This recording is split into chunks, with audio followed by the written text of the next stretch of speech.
I feel great. I think that the reveal went like better than we could possibly imagine. You don't know. You're making a game for 3 years and your first time out. Like, let's hope people like it. So went really well.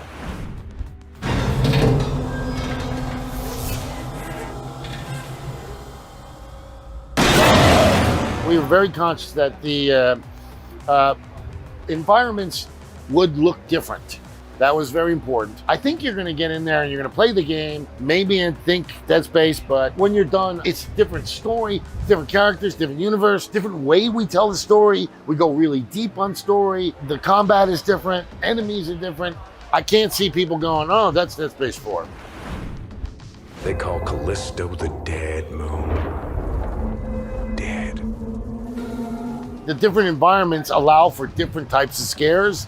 They allow for different ways for the enemies to come across you. And they allow for different places, different types of combat for you as well. So we tried to mess it up as much as possible and just make each area unique.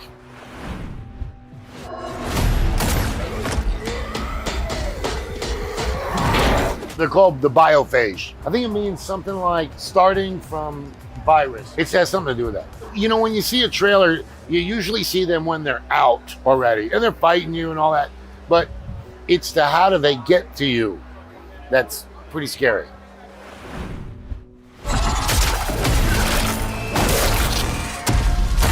We spent a couple years on what we call the gore system.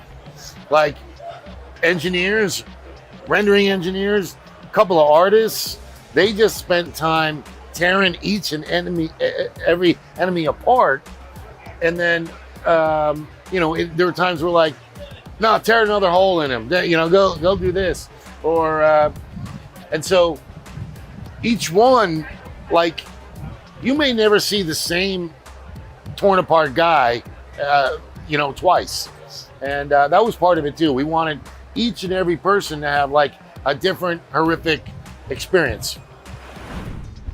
Not only do we have a bunch of like horrible deaths, but then the way that he is built, he can be torn apart just by a normal, the enemy slicing him, and maybe his arm already has enough hit points. His arm will come off, his head will come off. So even the ones that aren't sort of planned are going to be different.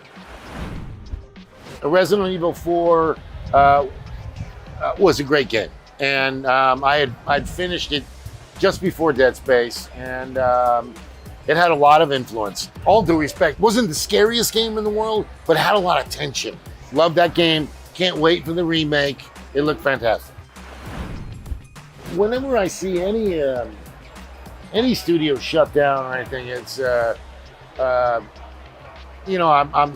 not a fan of that. I actually named it Visceral. So and we were at that time, the plan was we were going to make that kind of game. So Dante's Inferno came out a little after. We had another one that we were working on, but then I eventually left to go start Sledgehammer.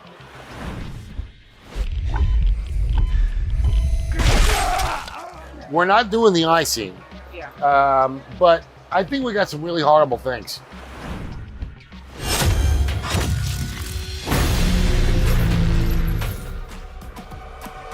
One thing that we did when we set up Striking Distance was we put a mocap studio in our office. No longer are the days where we would have, hey, in 3 weeks, we got 2 days down in LA where we got mocap. Now it was like anytime we wanted, we could go back in and shoot. And that allowed for just greater range of movement, better quality across the board. No doubt that was conscious right from the very beginning. My chief creative officer was just like, you got to put a mocap studio in your new place. So we did.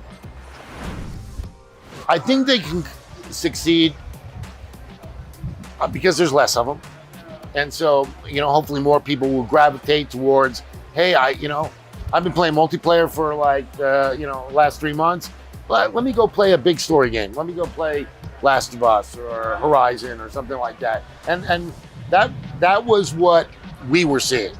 We're seeing that people were going and they were taking 2 weeks and saying, I'm going to finish this game. Every game I've ever made has had one that you worry about, right? And Modern Warfare 3 had Battlefield 3, right? Came out a month apart.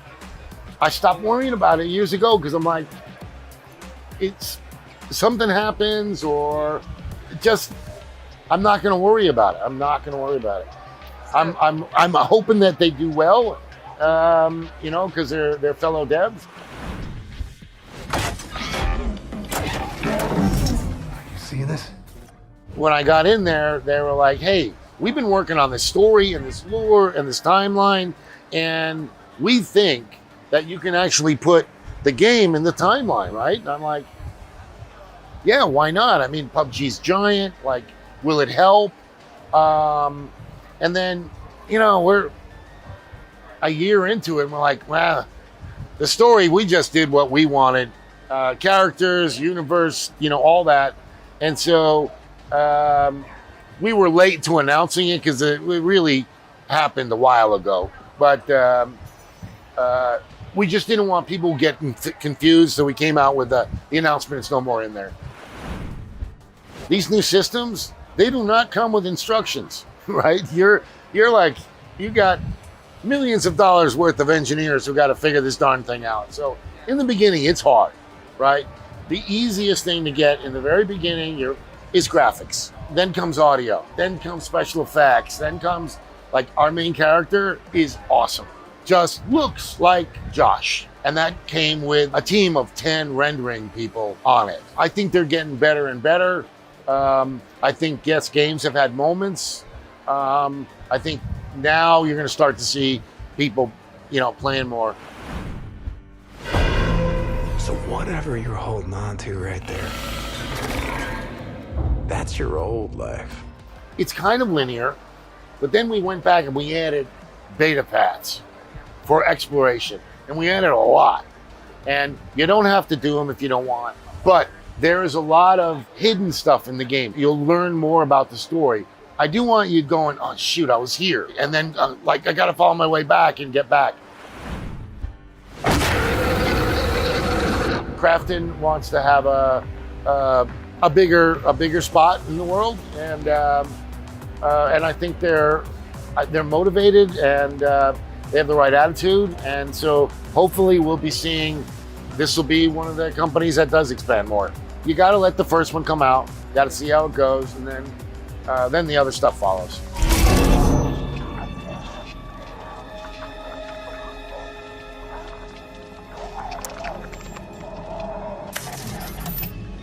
This is Black Irons to transport ship Charon. You are cleared for landing.